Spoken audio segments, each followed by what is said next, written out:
Welcome to the podcast, Entrepreneur Perspectives, building and protecting your business one podcast at a time, a CASSource family production.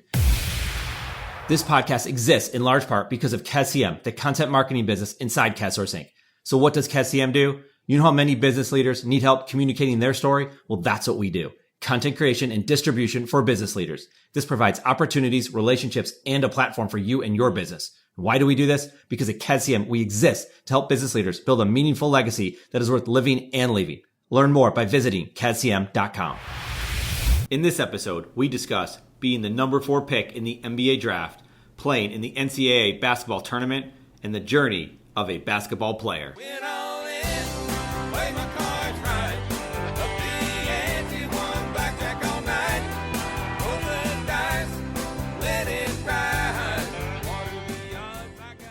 Our guest today is Marcus Fizer, former Chicago Bull and Iowa State legend.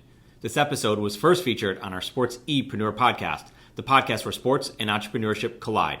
Check it out at sportsepreneur.com. The conversation you will hear features so many lessons for business leaders. Lessons like putting yourself in better situations, dealing with pressure, dealing with situations you didn't ask for, and never being too big to help out others. Marcus's realness shines in this chat, and we cannot wait to share it with you. On that note, let's welcome Marcus Fizer.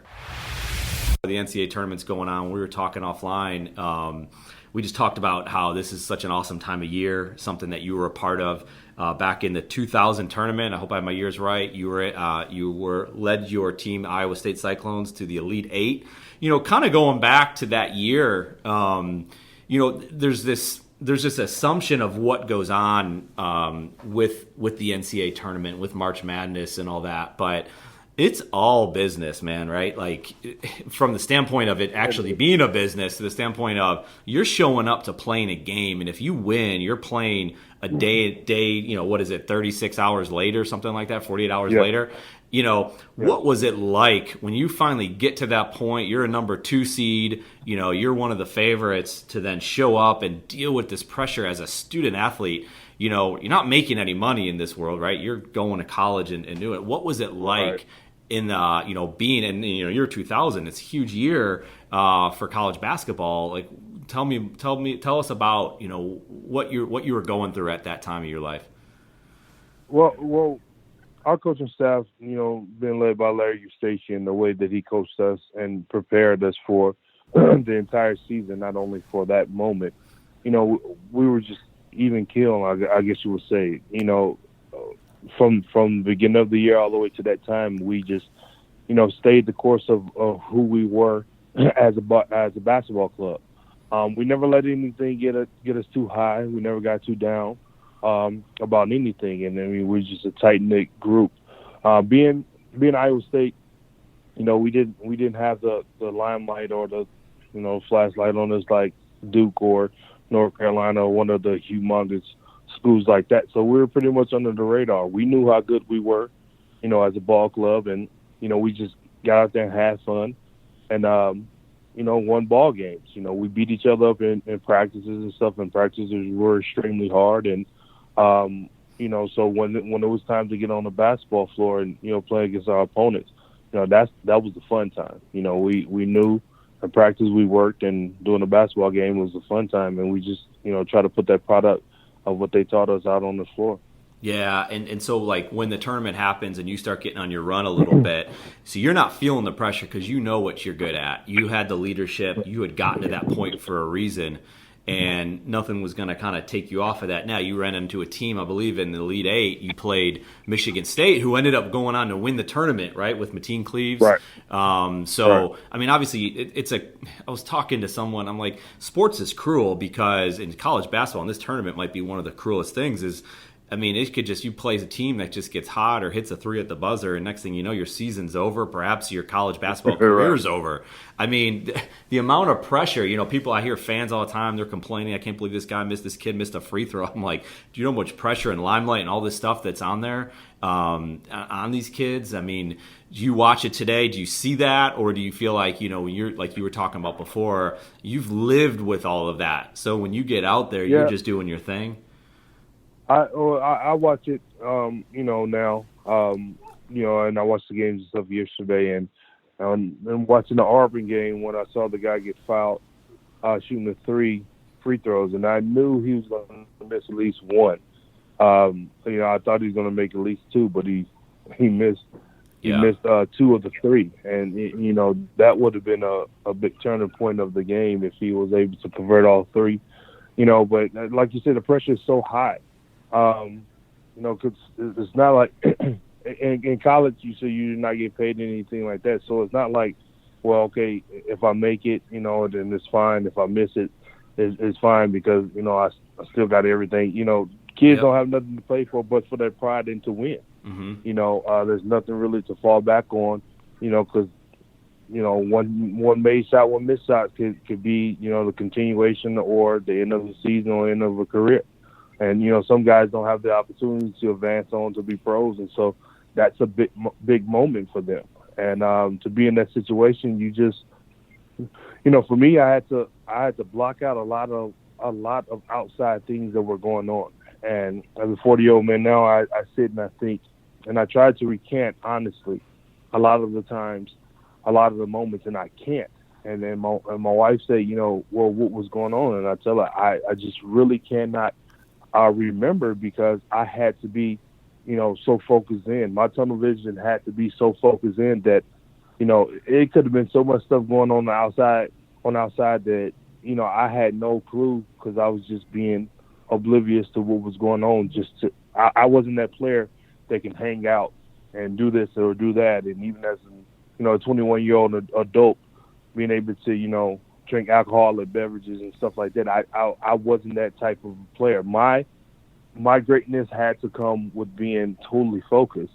Some players can do that. I wasn't one of those guys. I had to be focused on what I had to be focused on, and a lot of things were sacrificed. But ultimately, that's how I had to be the player that I was.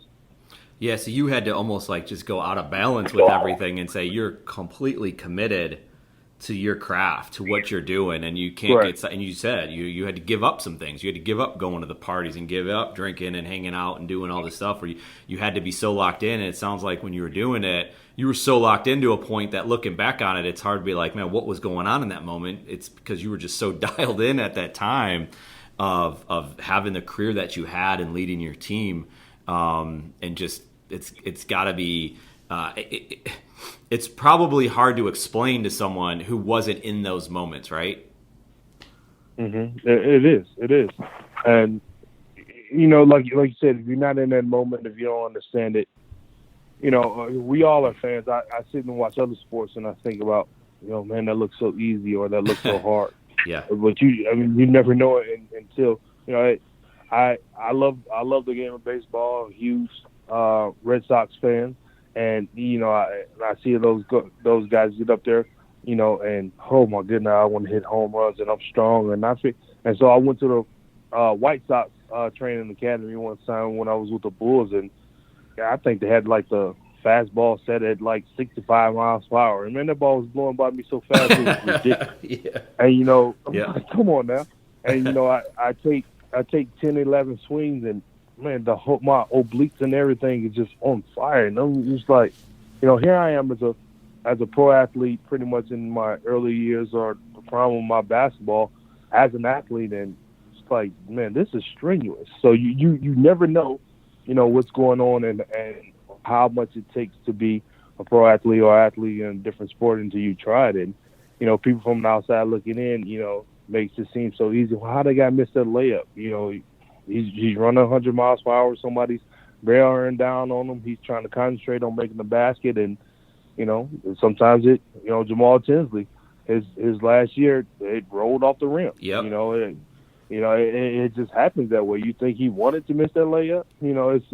It just happens that way sometimes. That's it. Yeah, no, you speak about that game. I remember that. I was watching something when they were showing the Reggie Miller versus the New York Knicks, the 30 for 30, and one of the games was when Patrick Ewing missed the layup at the very end, and he was hurting, and he's trying to make the play, and he gets it in there, and they showed in slow motion. You think it's going in, and he couldn't believe it didn't go down, and it's just like people could call them out or whatever, but it's just like, man, the amount of pressure, and that's for anybody, right? I mean, it's just no matter what someone's doing, until you've been in their shoes, you just do not know. So there's a lot of judgment going on, especially today. There's a lot of experts, like college basketball, NBA experts that seem to know everything, and it's like, and a lot of people read those headlines and they just roll with it, and they go tell their friends and their audience that's what it is, and next thing you know, they know everything, and it's just not that way. It's just not that way, and that's why I love having these yeah. And even that example that you mentioned, like even Patrick himself, if he tried to mimic the exact same move going down the lane and finger rolled it to the point where he tried to make it hit the back of the rim again, he probably could. That's it. And so, like, that's one of the things, like, you know, he's assuming, like, I've done this a million times. Like, how in the heck did it hit that spot so perfectly to bounce over the rim so perfectly and we lose? Like, that's you know, that's heartbreaking. It is heartbreaking. And, you know, it's so much of it is down to, I think today, and I think it's changed. I mean, obviously winning it all, winning the championship, whatever that is so important. And you see it, you know, a lot of ring chasing going on. At least that's what it seems like. And I want to get into that in a little bit. But, like, isn't the journey, isn't it so much about, like, not everyone can win it all? You know, it's like, look at someone like a Patrick Ewing or some of these other, Charles Barkley, and, you know, they played in the Jordan era. Well, they just happened to be playing with the greatest player of all time, or what arguably the greatest player of all time, right? And it wasn't meant to be. You know, if they played in a different era, chances are it might have worked out for them. There's a lot of great players like a Barry Sanders, a Ted Williams. They never won it. You know, Barry Sanders never even came close to winning it. So, like, you look back and you say, well, that guy, did he regret it? Did he have a bad career? Because I can't imagine. It's like sometimes, like you said, the ball doesn't go your way. The ball rolls out, a putt on a golf course, it just doesn't go in. There's no way to describe it. Like, when you look back on it, like, you can't regret. I mean, isn't the journey one of the best parts of the whole thing?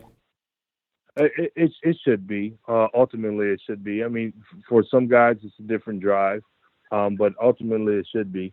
Like you said, you know, if you're playing in the Michael Jordan era, or like now, you know, a lot of guys are playing in the LeBron James era, you know, being in the East. And it's just, you know, when you have that dynamic of a player, that level of a superstar, you know, that person can definitely change the courses in the history of franchises. And ultimately that happened. You know, growing up in Detroit, being a Bad Boys fan for so many years as a kid growing up, you know, watching them and knowing that, you know, that guy was over in Chicago by the name of Michael Jordan, you know, to be able to beat them or get past them was, you know, a huge thing. But we all knew once he figured it out, it was going to be a long time before anybody else got championships. And, you know, ultimately that what happened. I'm a firm believer that if you would have taken those 2 years off, they probably would have ran 8 straight. Yeah. You know, which is totally phenomenal. But, you know, it happens like that. And, you know, to have that competitive spirit to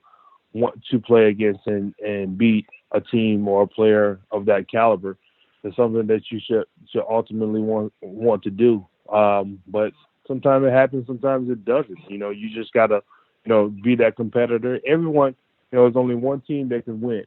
You know, it doesn't matter if the one team scores 1 point and the other team doesn't score any points. You know, it's only going to be one winner. You just got to have 1 point more than the other team. That's it. And with that being said, you know, you just have to have the competitive spirit to go out and try to do whatever you can to win. And every year I think, what's the chances of the number one overall or the favorite to win the NCAA tournament actually wins it? You know, it's always not necessarily a dark horse, or, you know, just it's always typically someone that's, you know, a team that you say, wow, they really came, they played in the tournament and they ended up winning. You know, no one thought Virginia was going to lose to a 16 seed last year, but we knew eventually it was going to happen. Right. It had to. I mean, it's just the law of averages. It's not going to happen a lot, and I don't think it'll happen again this year. I mean, who knows? But it's like we talked about before. There's just so much pressure on it gets on the professional side too. But going back here to college real quick, because you brought it up, they say student athlete, right? So you have this whole recruiting process. So you're from Detroit, and you talk about that a little bit. First of all, just the recruiting process. So you're coming up, obviously playing a lot of basketball. You've mentioned some of the schools already. What was that like when you're making your decision and you're just going through the process of coaches and everyone else? You just want your attention as a high schooler. It's just, what was it like? Well, for me, I was born and raised in Detroit. I have family in Louisiana and in Detroit. My family migrated from Louisiana up to Detroit. So I have family in both, and I actually finished high school in Louisiana. Going through so much, or the neighborhoods that I grew up in the Detroit area, my family and ultimately me wanted to, have my survival rate to be higher. So I chose to, move to a smaller rural area in Louisiana, and ultimately, finish high school there. And my guardian father, who's still considered my father to this day, the way he raised me and raised my brothers and sisters there, it's something that I personally felt like I needed, and it goes back to the being under the radar. From a small school, being able to play at a high level, dominated in high school, then got the recognition and everything, and ultimately became a McDonald All-American my senior year in high school. But being a younger kid that's looking to, play collegiate basketball, transferring from the high school in Detroit to Louisiana my freshman year in high school, I couldn't play my freshman year. So I couldn't do anything but train and practice with the team, but I couldn't play in any of the games. And that year I met Tim Floyd's wife, Beverly Floyd, just by chance. Her mother was a patient in the nursing home that my guardian mother worked at. And so by chance we met. She gave me a media guide, and told me her husband was a coach and everything, and that was it. So at that point, I just started looking at the media guide, following Iowa State. That's when Dietrich Willoughby and Sean Bakehead, Kenny Pratt, Kelvin Cato, those guys were there. J.C. Holloway, those guys were there, and I fell in love with Iowa State. I ultimately became a high school basketball star and McDonald All-American, and my heart was already set on Iowa State, and that's a school that I chose to go to, which is kind of confusing to me that I'm still the only McDonald All-American ever to go to Iowa State. I think we have a program there that even before me and since after me, is attractive enough to land another McDonald All-American. I just don't understand why it hasn't happened. But the recruiting process got real hectic. Letters was coming from everywhere. College schools were calling, coaches were calling the high school, because then we didn't have social media and we didn't have cell phones and things like that. So, they were always calling my parents, always calling home, always calling school. But, with me being so set on Iowa State, I had to block out anything else, because I didn't want to get too confused. I didn't want to get, caught up with his name. I wanted to be the person to go to a university and try to continue, what the guys before me had put forth, and, carve my own niche and carve my own legacy. And, that's what I went to Iowa State to do. Yeah, I mean, just taking it all the way back to what you were talking about, I mean, to just, you said survival rate, you hear that, and to just like, for us to be talking right now and to be on this podcast and what you've gone through from, being a kid and going to Louisiana and then having to block out all that noise that has to be going on, right? If you're a McDonald All-American, I can imagine any single school, and they would all take in you, right? Easily. And, to stay true to what you wanted to do, and to deal with the pressure, but at the same time, the pressure you were dealing with was more as a kid, having to come up in, in rough areas, right? And to get through that. And it's a success. When I hear that, I just think there's different definitions of success, right? I hear that, I'm just like, this is a success story. To get where you are, it's amazing. And I'm happy for you that you've been able to do that, and you're building businesses, and you had an incredible college career, played in the NBA, top pick, that kind of stuff. And it's just a lot to deal with. And then you get into high school, and you got all these teams coming at you, or these schools coming at you. I can only imagine what goes on behind the scenes in college basketball recruiting. And we've heard stories, right? You see it all the time, and it's big in the news right now because one player, a Marcus Fizer, changes the course of that program for the next, 1, 2, or 3 years. I mean, that changes the course of the school, the coaching, the other players. I mean, I can't. And then you got the institutions, the Nikes, the Adidas of the world. They're involved in it. I mean, I can't imagine what is truly going on behind the scenes. We probably don't even know the half of it. It's really to a point where I don't want to say it's a money pot, but as they say, money makes the world go round, and a lot of people focus on it. And for me, it's something that I understand, been a part of, been extremely blessed, with the salaries that I've made, but it's just, that's not what drives me and my family now. I actually have a 21-year-old son that's actually at a Division II school right now, Christian school, Fresno Pacific, that he's playing there right now. But I have a 14-year-old 8th grader who is my son, my junior, Marcus Fizer Jr., that, here in Las Vegas, as a kid, growing up, he's getting a lot of recognition that he's going to be a senior. He's going to be a freshman in high school next year. And we have at least 4 or 5 schools like in this area that calls Texas and my wife's like, man, like this is really getting to the point where it's like he's going to high school. This is not even college yet. Yeah. And he has pro potential all over him everywhere. I mean, at that same age, I was nowhere even close. But it's getting to the point where it's like, we're just trying to focus on him being the best student that he can be, and while we're sitting trying to find the best school to send him to, I'm one of the coaches of the club team that we have here, the Las Vegas Punishers, that he plays on. And, we have a group of 8th graders that's want to go to high school next year. And all of the schools that are recruiting, our players want them to stay together. And every single day is something different. It's this Adidas school, it's this Nike school, this Under Armour school, trying to get that group together, to create a better chance of, winning the state championship in the next 4 years. And, it just get to the point where, like, man, if we're going through this as parents, I can only imagine what some of the kids are going through. They're ranking them as 5th, 6th, 7th, 8th graders. Like, Jeez. Come on now, what does rankings do for kids that young? Right. But they're kids buy into it, and now they're more overly pressured to do this and do that instead of just focusing on being the best student athletes that they can be. Right. Yeah. It's like you said. It's a big business right now, and these kids have pressure on all angles. I mean, they got to keep their Instagram going and communicating with right. these people. And there's so many different entry points to get access to these kids.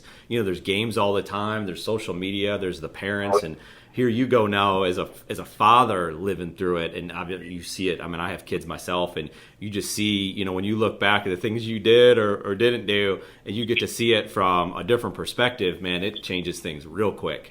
So I can imagine that you have a lot of pressure on you to make sure to watch over him and to help, but also let him do his thing. So not, this is a lot. But with me is a little different because, everyone who's in basketball now knows, he's my junior, and they know me. They know a lot of the quote unquote BS that they can get over on other parents they can't with me. You can't tell me about the whole process and everything when I've done it on the highest level that you can do it. So I can tell, a lot of the other parents come to me for advice or try to figure out, because they know they're definitely getting something different than I'm probably getting from these, potential coaches or shoe deal people and all of that, because they can't, you can't pull the wool over my eyes, because there's nothing you can really offer me other than the fact of helping me progress my son in the direction that he's ultimately going himself. So it's not, a dangle of a carrot to try to persuade me to do this and that, because that's not what's needed. But I try to give as much advice as possible, try to keep our guys together as much as possible, and coach and lead them. I'm not the head coach. I'm more I'm more concerned with player development. I don't have to be ahead or anything like that. My passion is player development because I understand, how much player development was put into my success in my career. And, I don't have to be the person calling the shots. I coach and do the things that I can do to help kids get better. Because the ultimate goal at the end of the day, if nothing happens but getting their education paid for, then, let's focus on that. If the kid is a pro, the kid is going to be a pro from when they're born. Time just passes by and the opportunities happen, get on the floor, play games, and, become a pro. But if the next kid is not going to be the pro or be a pro, at least if we can get their education paid for to get them out into the job world and, make a living, then, I feel like, I've done something good. Yeah. So you went through that process already, which we just Correct. talked about, and so Iowa State, we talked about it. We talked about the tournament. Well, now you're going pro. Now you're going through the draft process. Now you're talking to, you have an agent. You're talking to the teams. You're talking to general managers. The draft process leading up to the draft, and you have teams that you're hearing from and communicating with, and there's these assumptions of certain teams are going to draft you. So you have an idea as to what's going to happen next. Did it play out how you thought or no? You mean my draft of getting process? drafted? Yeah, like the draft process and then getting drafted before before jumping into the career aspect of it, like just the immediate, because that's coming around the corner soon. You have the lottery, you got Zion Williamson, and just all this talk. Again, it's a misunderstanding that so many people have of what you're going through as a player coming out of college to then, going through all this stuff and, just teams are trying to build their franchise up, right? And not make the wrong pick, make the right pick. What was it like? Well, for me, it was kind of a surprise because I never, it was either told I was going to either number 3 to the Clippers, I think, or number 5 to Orlando Magic. And, the Bulls had just selected Elton Brand as number 1 overall pick the year before, and we both were power forward. So I didn't assume, even with Tim Floyd being the head coach of the Chicago Bulls, of being selected there. I visited the Bulls. I was working out and training in Chicago with my trainer Tim Grover, so I was in the area. So the out of the respect thing with Tim and everything, get shots up or move around or whatever. But it wasn't like a hard on workout for the Chicago Bulls because we didn't assume that was going to be the pick or the place that I was going. So for that respect, it was a surprise to me. My agent at the time, Henry Thomas, he was totally surprised that was the pick, and it was just confusing. And as I look back on it today, do I feel like from the beginning that hampered my progression? Absolutely. Because I was selected, with the draft pick. The money from 3 to 5 isn't that much different, but to be selected behind, such a good player in Elton Brand the year before, was a rookie of the year the year before, and then I was selected, so I had to, back him up. And then the next year, my second year, they drafted Eddie Curry and Tyson Chandler. It was just like a whole cluster of players there at the same position, and nobody was really progressing on. So right. That was an extreme challenge for me. Yeah, I mean, because they, the Bulls struggled for many years, like you said. They just have like similar players are playing the 4 and the 5, and they really never got out of it. And the changes, and so because you would have gone to these other teams and had a position for yourself, but these teams don't. I shouldn't say they don't care about the players. They do care about the players in some aspects, but they're trying to do what's best for them, and rightfully so. It's their business, and if it makes sense to say, hey, we're going to take the best player available, which is, I guess, is what they're thinking, and they had a relationship and they knew you're a good guy and they could play, say, hey, we're going to find a place for him and maybe turn you maybe into a 3, I suppose. But then is that what you think? Is that what you hear? And then you just try to make the most of it at that point and go to Chicago and do your thing? Basically, when you think about that, I went number 3. Mike Miller went with the next pick. I went number 4. Mike Miller went with the next pick at 5. Who was actually a 3 player, a 2-3 or whatever, and I was a 4. So, even if you would have drafted me and then traded me to Orlando, or not drafting me and pick them as 4 and allow Orlando to pick me, things would have just been totally different. Yeah. I just didn't understand that pick. It's like, you drafting, 2 point guards to play the same position, 1 year after the next. And right. I mean, I totally understand the, get the best player available at the time and all that different stuff, but you got to think about, the progression on. I mean, with the next pick the Bulls had, they drafted Chris Mim. We had a center at the Chicago Bulls at the time, and Cleveland drafted Jamal Crawford, and then they made a trade. So I ultimately, thought that was gonna happen, and the next big trade that was gonna happen was gonna be involving me, because I just never assumed that Chicago was gonna be the place, and I was stuck there for the next 4 years. Yeah. Well, you see it. I remember, I think it was the Minnesota Timberwolves, and they took Ricky Rubio and Johnny Flynn in the same draft. Right. In the same draft as Steph Curry was there. So there's 3 point guards, and and they take those 2 guys over Steph Curry, and there's different reasons for it. And you talk to different people, and they all have their own say. But again, it's taking 2 point guards, and Johnny Flynn ended up getting hurt. So things change, and you talked about it before. By chance, you met Tim Floyd's wife. It's like that serendipity, things that just happen by chance, and no different than here. Right. It's just maybe this isn't by chance. I mean, the Chicago Bulls knew what they were doing, but from your side of it, it's just you just going out there, and all you can do, you can't control who's going to take you. They take you, and you move on, and you go on, and you have a great start to your career. I know injuries started piling up, and you mentioned before knee injuries. I believe you had 3 ACL injuries, if I'm not mistaken. Right. Yeah, I mean, and those are literally the only injuries I've ever had in my entire playing career. People say all the time, he was injury prone or he had a lot of injuries. No, I tore my ACL. Literally the only injuries that ever kept me out. High school, college, I had never missed a game in my career.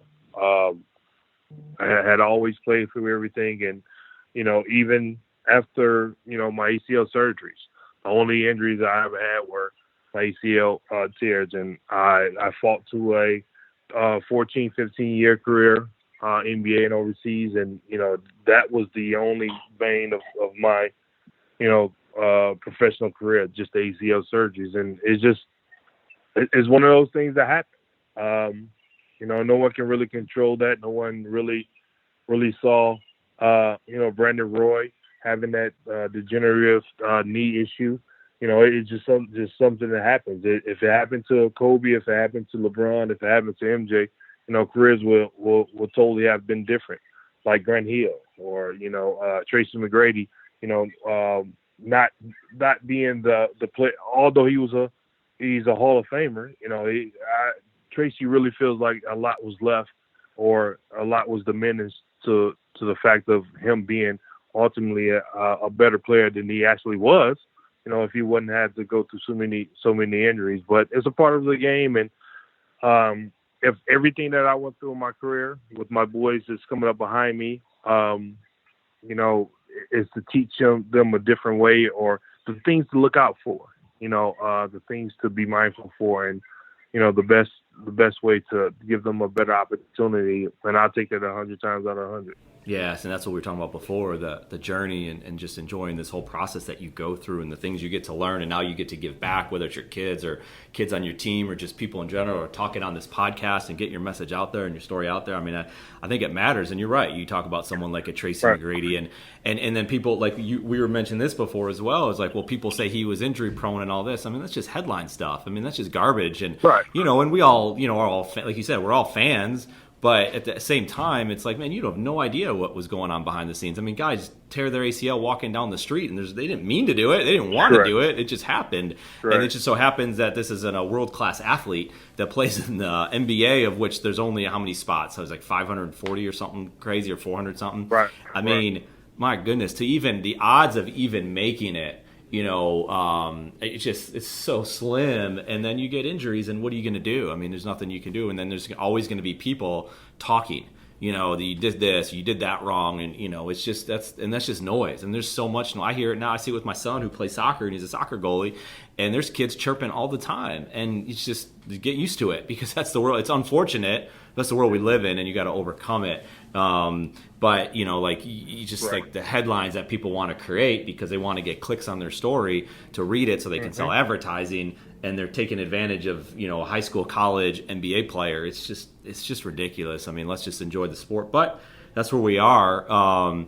It's changed a lot too. I mean, just science and the medical side. The ACL injury isn't what it used to be. So if you were playing today, things would be so much different as well from that standpoint.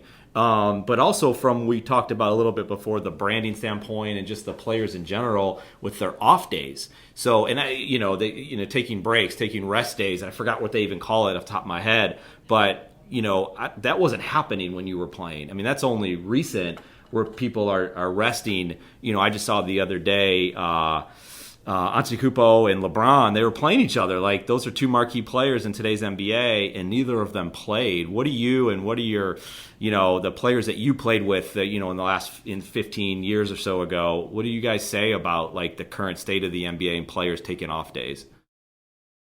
Well, I think things are, like you said, are changing so much. There's so much. You have so many players now that are making more money off the court than they are actually making on the court. And then even, I would venture to say probably 80-85% of the NBA superstars are making more money off the court than they are on. And, they that definitely affects, what the player ultimately are going to do. If they can make, that much money off the floor and make as much money as they're making on the floor, they're going to try to do whatever they can to definitely maximize the potential of, them having more earnings. I'm a big fan. I've always been a big fan of, Derrick Rose. Was totally devastated to see him have to go through the things that he's gone through, and one of the biggest supporters, and glad to see he's having success back again now. But, Derrick and I tore the same ACL, and I remember my first ACL tear January 31st of that year. And by the time training camp started the next season, I was back on the floor. But you have guys, him or Porzingis towards ACL and miss a whole year and a half. So it's like, were the times different when they were, concerned with rushing guys back over, or does the guys who have bigger contracts, yes, hundreds of $1 million contract with Adidas. I'm not sure who Porzingis is with, but he has a big deal going with his sponsors and stuff like that. Are they more concerned with, well, let's take the slowest approach possible to make sure that my investment is good, versus a guy who didn't have a big that big kind of a sponsorship or endorsement, something like that. So you understand what I'm saying? It's a little bit different. I was more focused on, and my trainer Tim Grover and everyone, my agent, we were focused, literally 6 days a week of hard rehab and training and getting back onto the floor. Is things different now where, they're, you tear your ACL, you miss out the entire year. But, even my second ACL, from in between the Bulls to the Milwaukee Bucks that year when I signed with the Bucks, I tore my ACL the last game of the season in April, and I was ready to play back on the floor in November of that exact same year. And that's a credit to what, Tim Grover and his training staff and the hard work that my agents and I put myself through. But now you have guys that, tear an ACL or have a meniscus tear or whatever and miss an entire year. So I don't know if it's science. I don't know if it's, the person, the player. I don't know if it's the endorsements. You really can't say what it is. But, they're trying to do whatever they can to maximize, the longevity and the potential of earnings or whatever it is that you want to call it. Well, you stay on that platform long enough and you get new opportunities. I mean, you see players make decisions that help their career out for whatever reason. You look at someone like Kevin Durant goes to the Warriors, and I know a lot of people or outside the league at least didn't like it and still don't. But then, it was just the other day I saw his show on ESPN Plus called The Boardroom, and they're sitting there talking business.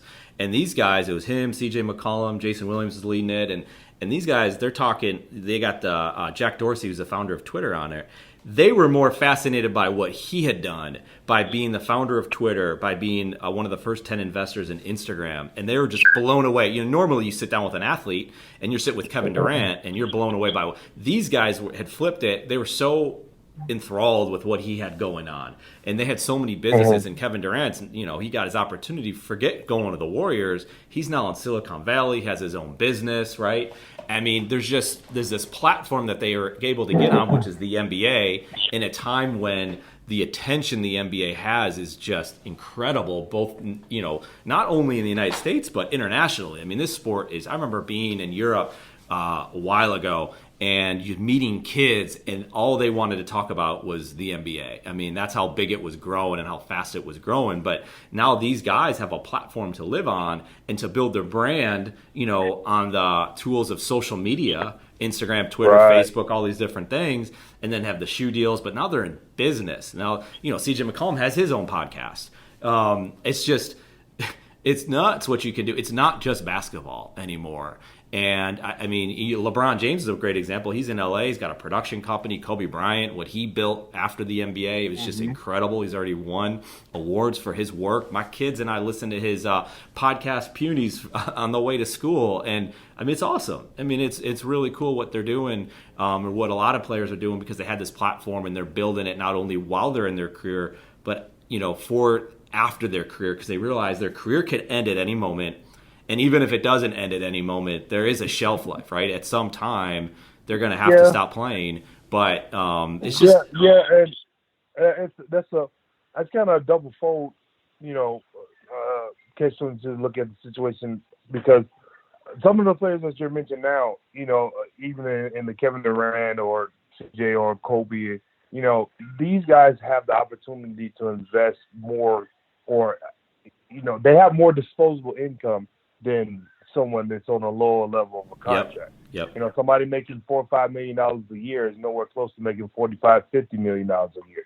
So, you know, those guys are more cautious about, you know, well, what do I do with this? How can I, you know, do this? And having a superstardom, being a superstar in the NBA and having that platform to be a star in the NBA, you know, to reach out to a company in the Silicon Valley, you know, you're bringing more cachet to their business than, you know, a lower level player. Yep. So it's easier to get into that realm of, you know, the possibilities and the payout. It's higher risk. It's a lower risk for those players, a higher reward versus, you know, a different player. So, I mean, some of the things that they're doing are great, and we totally understand. But, you know, how many people are going to spend $200 or $300 million? No, you're right. I should say Mike Tyson did it, but, you know, it was a different time. It was just during a different time. Like, if Mike Tyson was the heavyweight champion in this time as he was then, it'd be like Floyd Mayweather times 10. But it's just a different time. And, you know, being able to have the platform, social media is so powerful, and news spreads and moves so fast. And, you know, having the opportunity and the ability to be inside of that motion, you know, is great. But, you know, the guys do great things. Guys have a huge opportunity. You know, Kobe can sit down with anyone. KD can sit down with anyone. Right. You know, at any time, LeBron can sit down with anyone. You know, the business aspect of more business comes to them for the opportunity of what they can do. Oh, yeah. And I think more of the payout is more of a reward than them being risked. No, it's a good point you bring up, and I'm glad you said that, because I'm giving extreme examples of the current superstars that exist today, versus a player who's very good, like you said, making $4 or $5 million, and people think, well, that's a lot. Yeah, but that could be over a course of 5 years, and that's it. Correct. Right? And then you're out of the league, and you got to spread that out over the course of your career. Right. And then you got a lot of people coming at you and trying to figure this thing out, and you're able to imagine that contract that you signed, you're playing to, you know, you can't be sitting there in the boardroom the whole time, because if you are and you're not practicing, you're getting better, someone else is. And more kids are coming to take your spot, and that contract you signed might be your last contract. And you're just, Correct. You know, you tear your ACL at the end of the season, you might be as good as gone for next year, and now you're trying to fight yourself back into the league, which right? So that's got to be complicated. So no, I'm glad you brought that up, because it's something I think we all need to understand. I do think there's opportunities for players on a smaller level. Anybody in the NBA, as far as I'm concerned, is a success story and a star, because the odds of even getting there. But if they, the social media allows for one-on-one engagement. I was at a game this year. The Hornets were playing the Utah Jazz and Donovan Mitchell, and he's become a superstar really fast. But he didn't have to do this. Like, I saw him hand off his elbow pad. I don't know why anyone would want someone's elbow pad or whatever he had, but they wanted it. And then he leaves and he's walking off, and there's a kid sitting down there. And he runs past him, and then he stops, turns around, and actually takes his jersey off and hands it to that kid. And he's not the only player doing that. I get it.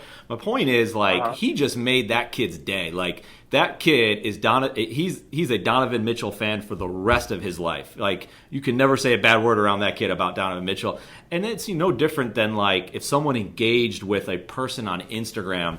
The problem is, you got the negative side of it too. You got the stalkers, you got bad people, you got people trying to take advantage of it. But, they could be disguised as kids. That's going down a different path. But there is ways to engage or say hello or smile at somebody that I think that is brand building. That is reputation building that can last with someone for a very long time. No different than you, even being your NBA career is over, you're still having an impact. Your brand still has an impact on these kids today. So I still think it matters. But your point is well taken, to the fact that, it's very easy for a Kevin Durant or Kobe Bryant to do it. Totally different for someone who's playing off of a 3-year contract, and it might be his last. But Exactly. It's just a different time, man. It's just the sport's different. It's all about titles. If you don't win, what a disaster you must be, and all this. It's just man, there's only 2 teams have won it in the last 4-something years, and that's pretty typical in the NBA. And so, I don't know. I think it's a lot of fun to talk about, but there's just a whole side. There's a whole business behind this thing that more than most. And I'm just appreciative that you've spent time with us talking about all this, because it's important. I think it's important for business owners to hear it, entrepreneurs that have never picked up a basketball a day in their life, because it stuff relates. That's why we draw the intersection between sports and business. But let's get the stories from someone like you, Marcus Fizer, that can tell us this for what it really is. And here you are now helping other kids and generations learn from you, because the game so well. I read something about you when you went to the D League, and you were, I think, the MVP of the D League, but that Right. You were the guy that they wanted to learn from, because you knew the game to another level that they hadn't even thought of. Isn't that right? Yes. And even that time of, having to coming off of ACL surgery, having to go to the D League, and that's when the D League wasn't nowhere near like the G League is now. But I decided to go that route, playing for a coach and legendary Dennis Johnson. I learned so much from him in that time. And even being down there, being the leader of that team, having players on the team that I know that were young. I never cashed not one of my D League checks. It was a couple players that was on the team that were not making that much money, and every time we got paid, I gave them a check. And I think that's the first time. I don't know if they've told those stories, but it's the first time I've ever told those stories, because, at that point, I was blessed enough to not need that, that money, and though they were younger players that did need that money. And the money that I was being paid, because of different tiers, was more money than they were making, in their checks. And so that went a long way, and to help them and their families out. Just being that leader. Just being able to be down here. There was no egos. The players were playing together, and we were having a lot of success. We were learning, and we were having fun. It was kind of like a college atmosphere, being back in school. Having the roommate that you had to stay with on the road, and a lot then we were bussing around. I think they have planes and stuff now because there's so many teams, but we were bussing in a lot of places, and it was just an atmosphere of being with those players. Like I said, when I first went down there, I didn't know what to expect. I think one of my cars that I had at the time was a Bentley, and to show up there with the Bentley and things like that, it was kind of I was like, this isn't the right. This is not projecting the right, image or anything like that. So the first chance that I had my brother. They actually drove down from Chicago, or the one that I think I had Yukon Denali or whatever. And they drove down and spent a couple of days down there, a couple of weeks down, and they drove the Bentley back up to Chicago. And they were happy. It was like, man, he's giving us the. That's right. We're set. but I was like, the whole situation was to make them understand, that I'm no different from what you guys are ultimately trying to be. And, that resonated a lot through the coaching staff and through, the players that I was playing with, because we had a lot of fun. We had a lot of fun. And had I remained, I feel like, we would have won the championship that year. But, people say, you were the MVP of the D-League and everything like that. And I said, not in a braggadocious way, but I was the number 4 overall pick. I mean, I should be able to come down here and be the MVP of the league. Right. It was a rehab stint, or I guess you would say that turned out to be a little bit more extended than I ultimately, wanted it to be. But I learned a lot about myself, and I learned a lot about my teammates at the time, and I learned a lot from Dennis Johnson.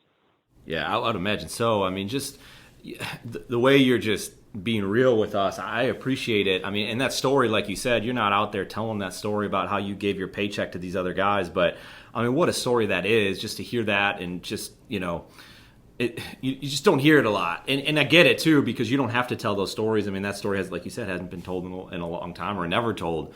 But in just what you did and giving back to those players, it's obvious because you're doing the same thing today with the kids that you're working with. And I think it's fantastic. And like I said before, to even have these conversations. So, Marcus, I appreciate the time you spent. I wish you nothing but the best for your business going forward. If you ever want to chat, offline about anything along those lines, we got a marketing business, and just help telling stories, man. I mean, that's what it is.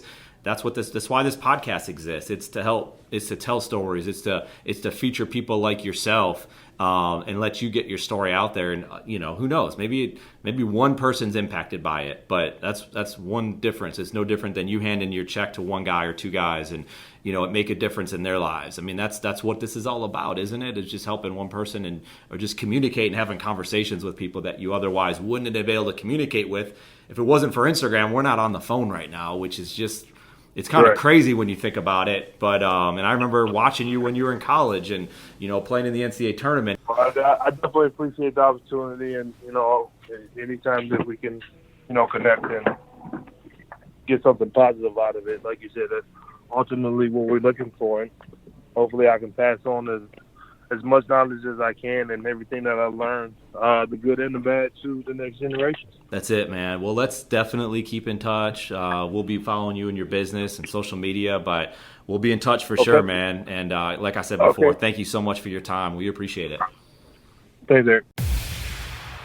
It was a blast chatting with Marcus about his incredible basketball journey.